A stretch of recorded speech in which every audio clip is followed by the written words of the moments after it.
Welcome back to One Hit Wonderland, where we take a look at bands and artists known for only one song. And our subject this week is one that owes their entire career to the king of pop, Michael Jackson. Wait, wasn't that the last episode? Huh, weird. Anyway, yes, Rockwell wasn't the only person whose career was launched by Michael. There's also Weird Al, all the other Jacksons, nearly every male pop singer who's come up in the meantime, and the band we'll be looking at today, Alien Ant Farm, one of those eternally unlucky groups whose first hit was a cover, often the quickest route into one-hit wonderdom. Look, history tells us that your first hit is a cover, just break up now and start over. You've already been consigned to the same category as Orgy, Pseudo Echo, and Taco. But for a brief moment in 2001, when Korn and Limp Bizkit were still some of the biggest names in music, Alien Ant Farm looked like they might be able to step up and take their place alongside those legends of rock. Kill me. And yet, the cover song debut curse hit them hard, and it soon proved that even Michael Jackson would have it better that decade than Alien Ant Farm. And he died. But that's the thing, when your only hit is a cover, people can't ever really get a sense of who you really are and what you're like musically. Was the rest of Alien Ant Farm's musical output super smooth or utterly criminal? Well, that's what we're here today to find out. Shamon.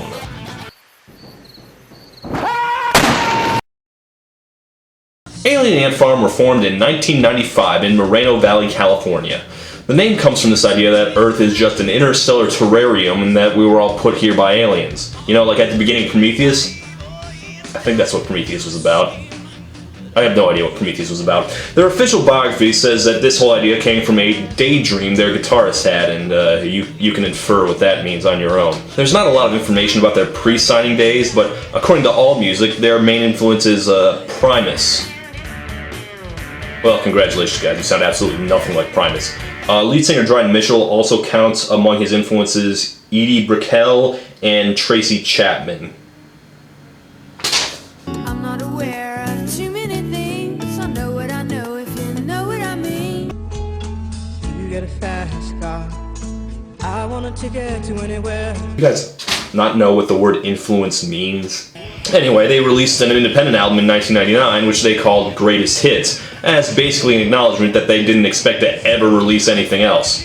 No, they actually did score a major label deal after striking up a powerful friendship. Yes, they lucked into a very lucrative relationship with a band that was soon to be music legends. Cut my life into pieces. This is my last resort. Oh god, the memories. It was such a weird time in music. I can't believe we let this get popular. God, what do angry white boys listen to now? Do we just not have angry white boys anymore? And just like the movies. They made their major label release Anthology in 2000. This was a good year to be a nu metal band, but their first single, Movies, just did not take off. They must have expected this to do well because they decided to shoot a whole second video for it. It only got some minor play on MTV too, which means of course that absolutely no one heard it. It is one of their better songs, but I wouldn't call it good or anything. It certainly doesn't live up to some of the bigger hits from similar bands around that time. I feel so alive for the very first time. Right? I actually can't tell the difference between nearly any song in this genre. But Alien Ant Farm had one trick up their sleeve. See, their first album had a hidden track on it, disguised under the name Slick Thief. They never intended it to be a single because, again, releasing a cover song when you're just starting out is a good way to never see another hit as long as you live. So let's see how that turned out for them. Let's talk about the original for a moment. The original Smooth Criminal is some slick 80s funk, and is one of the standout tracks from Michael Jackson's Bad album, which, in retrospect, is a better record than Thriller. Sorry, I stand by it. It has more good songs, and even the bad songs are better than Thriller's bad songs. And what's it about? Not really anything. I don't know who Annie is, or why Michael is bragging about killing her, or if she was killed, or Michael Jackson is killed, or someone else is. The point is, Michael Jackson is cool. It's just Michael showing off that he's bad and dangerous, back before he wanted desperately for you to stop thinking he was bad and dangerous. Basically, it works perfectly as a rock song.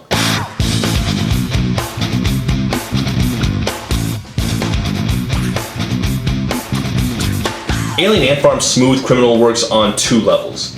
The first is that it's just a kick-ass metal song. God damn that riff. Most new metal just wasn't this fun. The other level on which it works is as a goofy but mostly sincere tribute to Michael Jackson.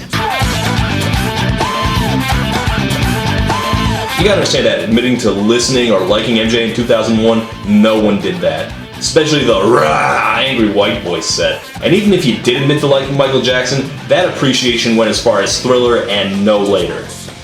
Yeah, I know. Everyone now says he's a genius and brilliant, greatest of all time, whatever. I was there. Back in 2001, Michael Jackson was treated as a ridiculous, pathetic freak of nature who hadn't done anything worthwhile in like 20 years. Yeah, now he's dead, everyone's all like, oh, what a tragedy, it meant so much to me. I bet you most to all of them were crapping on the guy just as much as anyone. Alien Ant Farm deserve credit for just not caring about that, and for recognizing a good song when they hear it. They mean it, unlike, say, Limp Bizkit's cover of Faith.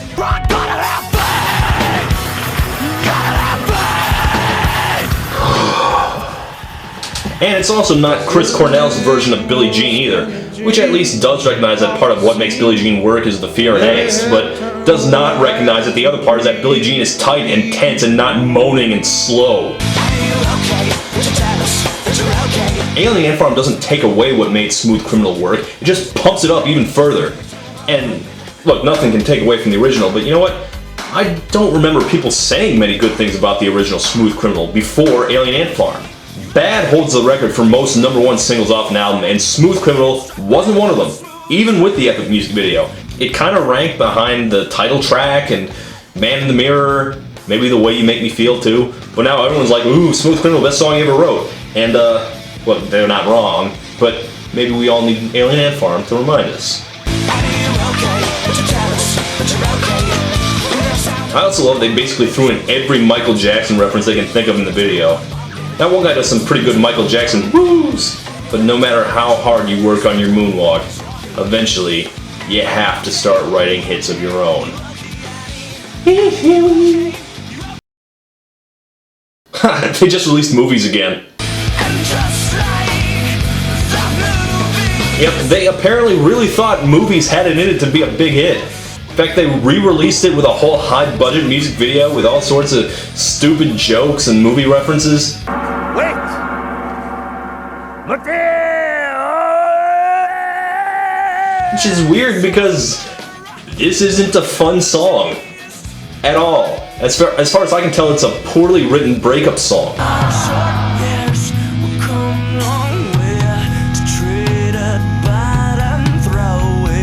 We come long way to trade it bad. The Incredible Hulk write this? The fact that they kept throwing money at this lousy song is just astonishing to me. It's like they made a giant glittering diamond-encrusted statue of a dog turd. They really think this could get big when they were competing against music that was so much more interesting, like, I need to feel you, you need to feel me, I can't control you. oh my god, I don't get this genre. They released a few more albums, although their next album came out on DreamWorks Records right when it went out of business, so Alien Ant Farm got lost in the lurch a little. Also, there was a serious tour bus accident that killed the driver. Apparently there was a lot of fallout from that. Alien Ant Farm weren't the luckiest of bands, no. But they did try. For their next album, they crashed the BET Awards and played their debut single. Yeah, you know, a bunch of white people disrupting a party for minorities. The optics on that are a little sketchy. Then again, the people down there probably have more money than Alien Ant Farm could ever dream of. Then again, they're still kind of dicks because they crashed the show by playing shitty music.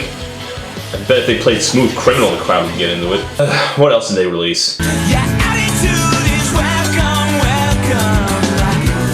Your solitude is welcome, welcome. Yep, that's a song, alright. Yeah. Sucks. She's only evil. We've dealt with much more.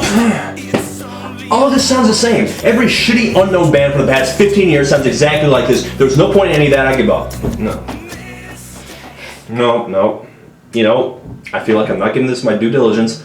I've always been kind of allergic to this genre, but if I really want to understand what I'm talking about, I'm going to have to really hunker down and listen to a whole lot of new metal. Okay, let's go. To my mother, to my father.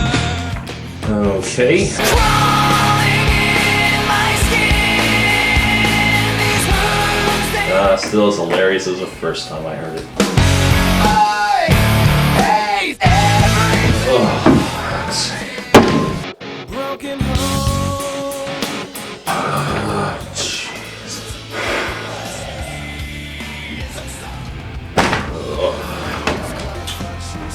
Okay, stop.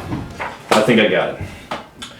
Having now listened to enough new metal that a Tap Out logo spontaneously appeared on my hoodie, I can now say, and I can't believe I'm saying this, Alien Ant Farm weren't whiny enough. Look, I know there was the WWE Jock Jam type new metal bands, but I think Alien Ant Farm were trying to be like the angsty Korn Linkin Park type, and they just weren't miserable sounding enough. Either they had too happy childhoods or they had too much dignity to embarrass themselves like Stain did. There's just not a lot to grab onto. Honestly, I think they may have misunderstood their strengths. They clearly want to be seen as this fun-time band who makes goofy faces, but they spent all this time making such unfun music. Not bouncy enough to headbang to, not angry enough to fulfill your primal white boy rage. It just doesn't work. Alien Ant Farm broke up in 2006, but have since reunited, and crowd response was strong enough that they're re-recording again. They're going back independent now and crowdfunded their next album on pledgemusic.com, so if you think I'm a douchebag and you actually like all the music you heard, you can give them more money and get their next album early.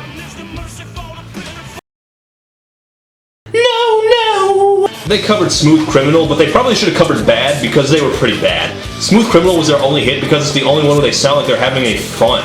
Maybe they should have spent more time trying to be like Sum 41. I mean, with the whole backyard party thing, that's what they looked like. It was a Warped Tour hit for a Family Values tour band, and Alien Ant Farm never found a way to reconcile the two sides. Maybe with better promotion they could have gotten luckier, but they probably shouldn't have. I'm really sorry, but Alien Ant Farm are by a pretty large margin the least interesting band I've ever covered, I guess. Look, this really isn't my genre. All this music sounds the same to me. New metal. Okay, would you tell us that you're okay? This is